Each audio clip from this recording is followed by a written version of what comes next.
আসসালামু আলাইকুম, welcome back to my channel Fauzia's mom. আশা করছি যে যেখান থেকে দেখছেন সবাই যার যার থেকে খুব ভালো আছেন, আলহামদুলিল্লাহ।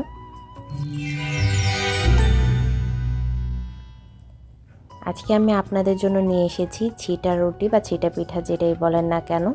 তার জন্য আমি এখানে 2 কাপ চালের গুঁড়া নিয়ে নিয়েছি, আর আমার এটা ভেজা চালের গুঁড়া।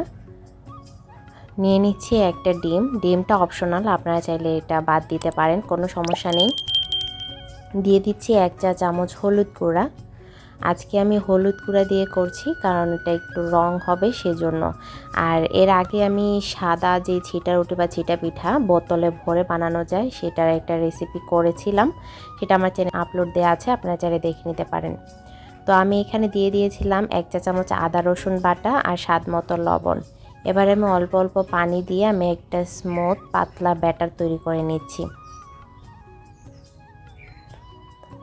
আজকে আমি যেটা করব ছিটা রুটি বা ছিটা পিঠা, সেটা তো হচ্ছে নামটা আসলে ছিটা রুটি, কারণ হচ্ছে এটা ছিটিয়ে ছিটিয়ে বানানো হয়। তো আমি আজকে সেটাই করব, ছিটিয়ে ছিটিয়ে বানাবো, আর সেটা আমি পুরো ধাপ আপনাদের দেখিয়ে দেব। অবশ্যই এখানে অল্প অল্প করে পানি দিয়ে ব্যাটারটা তৈরি করবেন, তা না হলে কিন্তু বেশি পাতলা হয়ে যাবে।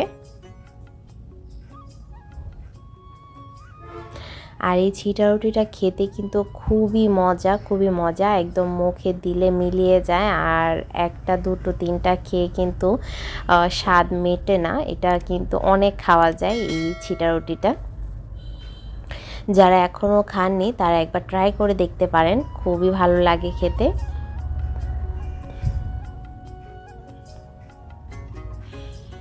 তো আমার ব্যাটারটা হয়ে গিয়েছে, এবারে আমি পিঠাটা তৈরি করার জন্য একটা প্যান বসিয়েছি চুলায়, আর প্যানটাতে কিছুটা তেল ব্রাশ করে নিচ্ছি। আপনারা ফ্রাই প্যানে, যে কোনো ফ্রাই প্যানে করে নিতে পারেন। আমি একদম ছড়ানো প্যান নিয়েছি, যার জন্য এটা ছিটাটা আসলে চারদিকে ছড়িয়ে যায়। তো এবারে ছিটা দেওয়ার আগে ভালো করে মিশিয়ে নিতে হবে, তারপর ছিটা দিতে হবে। আমি এখানে 3ভাবে ছিটিয়ে দিয়ে আমি আপনাদের দেখাচ্ছি 3টা পিঠা করে। তো প্রথমটা আমি এমনিতেই ফোঁটা ফোঁটা ফেলে তারপর করেছি। তো কিছুক্ষণ অপেক্ষা করতে হবে, এটা আসলে বেশি সময় লাগে না এই রুটিটা হতে, একদম অল্প সময়ের মধ্যে হয়ে যায়। আর এটা যখন হয়ে যায় তখন উপরে কালার চেঞ্জ হয়ে যায়, প্লাস এটা আস্তে আস্তে উঠে আসে। তো দেখুন আমি বানিয়ে নিলাম, এবারে আমি এটা ভাজ করে নিচ্ছি। তো হয়ে গেল আমার প্রথম ছিটা রুটি। এবারে আমি প্যানটাকে পরিষ্কার করে নিয়ে আবারও আরেকটা ছিটা দিয়ে দিচ্ছি। তো এটা দেখুন আমি কিন্তু একটু অন্যরকমভাবে ছিটা দিচ্ছি, তবে হাতে ছিটা দিয়ে বানালে কিন্তু আসলে চুলার চারপাশটা নষ্ট হয়ে যায়, মানে একদম ভরে যায়, দেখতেই পাচ্ছেন আমার। আপনারা চাইলেই সেটা সসের বোতল বা বোতলের ক্যাপ ফোঁটা ফোঁটা করেও বানিয়ে নিতে পারেন। তবে এই ছিটা দিয়ে করলে এই পিঠাটা আমার কাছে বেশি ভালো লাগে খেতে। এটা একদম পাতলা পাতলা হয়, জালি জালি, আর খেতে বেশি ভালো লাগে। তো হয়ে গেল আমার দ্বিতীয় পিঠা।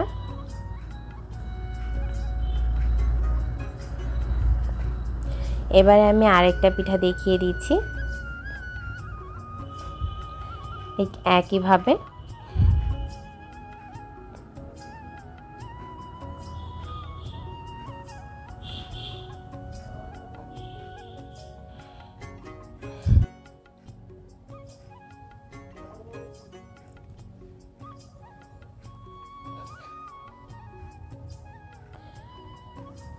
তো এটা ছিটা দিয়ে ঠিক হওয়া পর্যন্ত অপেক্ষা করতে হবে। এটা 1 মিনিটেই হয়ে যায়, বেশি সময় লাগে না একদম। আমি পাশ থেকে যেই ছেঁড়া ছেঁড়া ফোঁটাগুলো হয়েছে সেগুলো আমি মাঝখানে দিয়ে দিচ্ছি ছাড়িয়ে নিয়ে। এবারে আমি এটা ভাঁজ করে নিচ্ছি। দেখুন এটা কি সুন্দর করে উঠে এসেছে আর একদম নেটের মতো হয়ে গিয়েছে।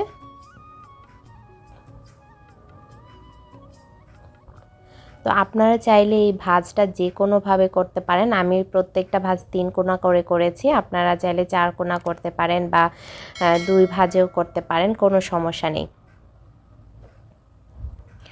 তো হয়ে গেল আমার এই ছিটা রুটি পিঠা।